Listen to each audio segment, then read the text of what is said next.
Governing the ungovernable. Going forward, Pakistan's economy has to face a myriad of complex challenges arising from an uncertain global environment, an explosive knowledge economy, disruptive technologies, demographic transition, and climate change. Regionally, the country can take advantage of its strategic location linking South Asia with Central Asia and Central Asia and China with the Middle East. The China-Pakistan Economic Corridor (CPEC) currently being implemented can play a crucial role in establishing these linkages. In the domestic arena, the battle against terrorism and extremism, equipping the youthful population with education and skills for productive employment, bringing about interprovincial harmony and social cohesion by reducing inequalities and disparities and managing urbanization need to be aggressively tackled. In Pakistan, preordained to remain ungovernable, mired in a state of ceaseless, recurring crisis, or can it become governable once more?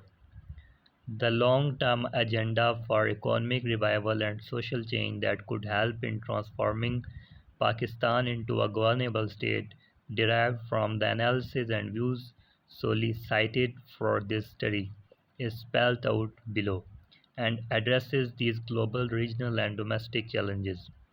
These reforms, if properly implemented over a period of time by successive governments, should enable Pakistan to get back to the trajectory of an average annual growth of 6% recorded in its first 40 years and achieve the status of an upper middle income country by 2035.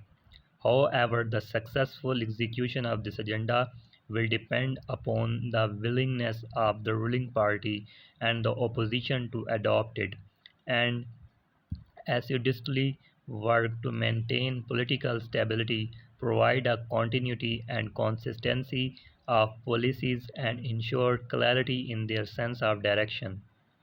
The most important factor as revealed by the findings of this study is the resuscitation of institutions functioning under the executive, legislative, and judicial branches of governance to enable them to become sufficiently strong to effectively translate these policies, programs, and projects on the ground.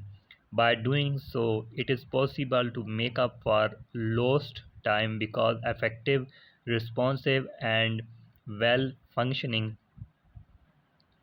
institutions would help to minimize the politics of patronage, unshackle the entrepreneurial energies of the private sector, assure delivery and equitable access to basic services to the citizen, and empower civil society and local governments.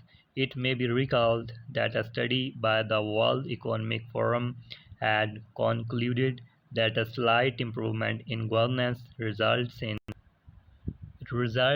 a threefold increase in per capita income in the long run. This is the likely gain which would be accrued by improving the civilian institutions of governance in Pakistan. The entire ambit of civil-military relations are highly contentious and emotional issue ought to undergo a drastic change if the civilian institutions become capable and effective, thus allowing the democratically elected leaders to assert their supremacy over the affairs of the state. The justification for seeking the aid of the army at the drop of a hat and thus opening the doors for their intrusion in the civilian affairs would become redundant. The polls show that they are perceived by the public in Pakistan to be the strongest and most trustworthy institution in the country at present. The armed forces would themselves welcome the opportunity to concentrate on their core functions of ensuring the external security of Pakistan, particularly at a time when it is faced with serious threats from several directions. Ayub Khan and Ziaul Haq could not have ruled Pakistan for as long as they did without the active help of competent civil servants and the highly efficient institutions they meant. The military had to withdraw to their barracks soon after the takeover to keep their professionalism intact, but also because the command and control system to which they were ac- accus- accustomed was not attuned to civil administration. By the time Pervez Musharraf assumed power, the corrosion had set in. Although his devolution scheme was commendable, the abolition of the offices of the Commissioner, DC, etc., further weaken the institutions of governance. It is no longer possible for an ambitious general to hold the country together with the present cadres of civil servants and the institutional setup in a situation when Pakistan is beset by a magnitude of complex and difficult problems. These civilian institutions, unstrengthened, have to work collaboratively and collectively in a coordinated manner to achieve the goals before them. The federal, provincial, and local governments, the parliament, and the judiciary have to respect the boundaries within which each has to function without encroaching on each other's domains. The current practices, norms, and mindset that are characterized by confrontation, polar, polar, polarization, fighting for turf, and engaging in blame the other games will need to end.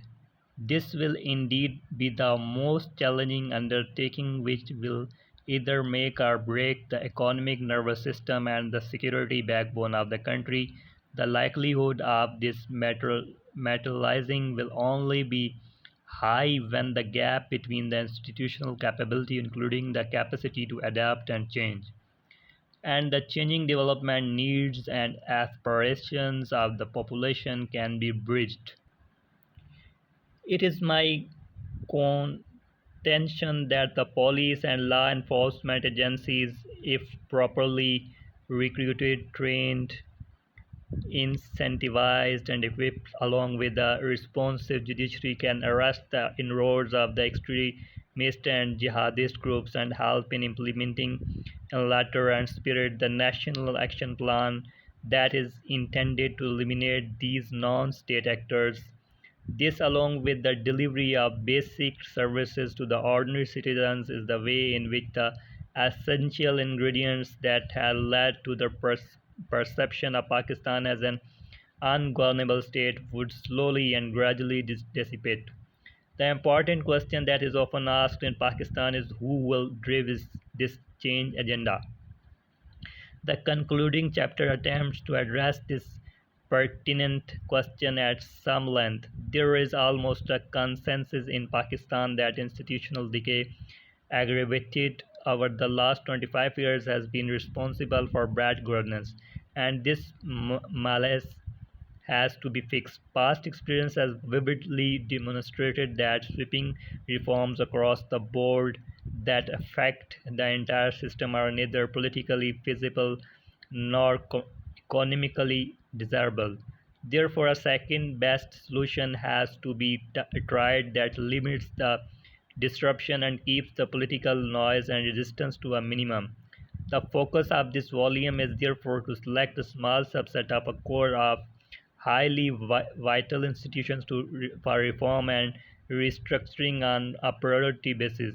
The premise of this approach is that if these key institutions can be effectively reformed, it would create a demonstration effect that would help in moving towards the path of overall institutional rejuvenation on a sustained basis. The purpose of this volume is to trigger popular and academic debate and discussion on the proposals developed here and push the envelope further to press forward the actions necessary to arrest and reverse the process of the institutional decay.